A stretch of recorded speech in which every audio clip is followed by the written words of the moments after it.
এটা পোকার বার্থডে সেলিব্রেশনের আর একটা মিনি ব্লগ আমি শেয়ার করছি। বেশ কিছু ফটো অ্যাটাচ করলাম। এরপরেই না মানে সেলিব্রেশনের পরেই আমাদের বেরিয়ে যেতে হয়েছিল বারুইপুরের উদ্দেশ্যে। শুভজিতের একদম ছোটোবেলাকার বন্ধুর বউ ভাত ছিল। বেশ বৃষ্টি হচ্ছিল, একদম কাদা কাদা হয়ে গেছিলো রাস্তাঘাট। যাই হোক, গিয়ে একটু দেখা সাক্ষাৎ করলাম। আর তখন না আমার আর শরীর চলছিল না, সারা দিন প্রচুর ধকল গেছিলো।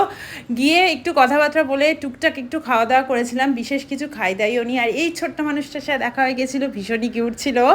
এটাও শুভজিতের একটা বন্ধুরই মেয়ে। তারপর চলে এলাম, চলে এসে দেখাচ্ছিলাম আমার মেকআপটা। সারা দিনের পর এরকম একটা পরিস্থিতি হয়েছিল আর কি মেকআপটা কিন্তু ভীষণই লং লাস্টিং হয়েছিল। ঋতিকা করেছিল, আগেও বলেছি। এরপর আমি মেকআপটা তোলার জন্য ওই বেবি অয়েল নিয়ে নিয়েছিলাম। ব্যাস ভালো করে মেকআপটা আমি রিমুভ করার পর যেন শান্তি পেয়ে অনেকখানি ঢকলের পর এবার বেশ খানিকটা রিফ্রেশ লাগছিল। চলো আজকের জন্য টাটা।